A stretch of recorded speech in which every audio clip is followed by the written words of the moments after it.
So let's get both sides of this issue. Joining me now, conservative political strategist Scottie Nell Hughes and Brianna Wu, a trans woman who ran for Congress as a Democrat in Massachusetts. Thank you both for coming on the show. Appreciate it. All right, Scottie, let me start with you. Is Nancy Mace just stirring the pot here?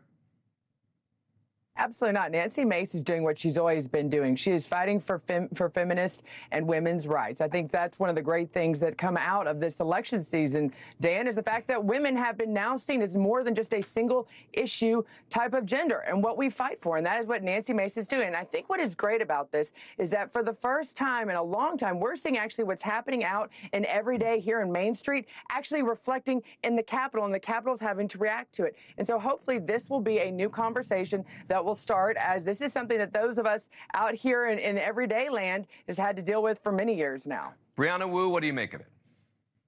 I think it's really hard, Dan. You know, I understand why the Republicans are making an issue out of this. The truth is, this radical new generation of trans activists have pushed these issues so far that people, just ordinary people, are saying, I cannot go along with you.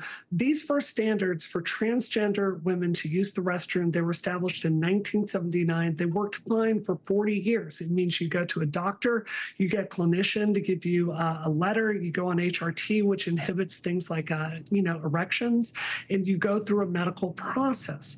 The problem is when we have expanded what it means to be trans, when our radical activists are pushing us into women's sports, and telling your children that, like, asking them to identify as non-binary, it is causing normal people to have questions. So my message to Scottie is, I'm with you on the fringe stuff, but we don't have to regress back to the most extremist maximalist view. What I think you're missing is something I am hearing from MAGA over and over and over again, which is they don't have issue with trans women like Sarah and I, which have medically transitioned. They have a problem with this being pushed on their children. So let's keep the public policy focus where it matters. But Brianna, what about her point, Nancy Mace's point? You know, she basically says, I don't want what she views as biological men in the women's bathrooms, period.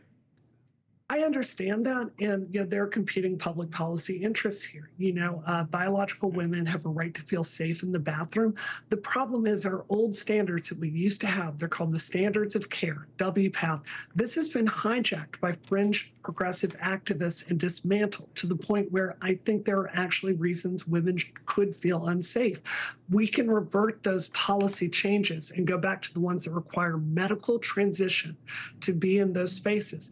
That addresses biological women's needs, and it lets transgender women have civil rights. Scottie? I think Brianna's being very gentle. I think she's being very graceful in the approach to this. The reality is, though, I think that genie's already out of the bottle. And I think you're looking at states like Arkansas and others. You have 10 states that are considering these bathroom ban bills for a reason, because it is a problem that is happening. And unfortunately, we're seeing those actually manipulating, using the system to take advantage of women in a very weak spot. That is why we are having this discussion today. There is a problem in America, and Nancy Mace is trying to offer a solution. But is it really a big problem? I mean, is it really like this grand problem? I would talk to people and I would ask them, so who are you voting for? They'd say, well, I'm voting for Trump. Why? Well, the trans issue really, it was a huge issue and the ads were very impactful, et cetera. And then if the follow-up question is, but how is that impacting you, right? Occasionally someone would say, well, my team, my kid's team once played a team where there was a person. But like when it comes to the bathrooms, is it really impacting that many people such that it's such a significant issue? But it's growing. I think that's why Nancy Mace, we're having to deal with this in Congress. So obviously, if it's reaching the halls of Congress, Dan, the problem is considerably growing. And I think it's good that we're actually getting preemptively ahead of time and setting the rules and the boundaries right now before it becomes an even more serious issue.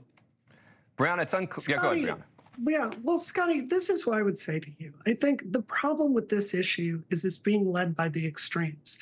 And the problem is if this gets turned into another stupid culture war, what is going to happen? The Democrats and their progressive fringe are going to double down on this.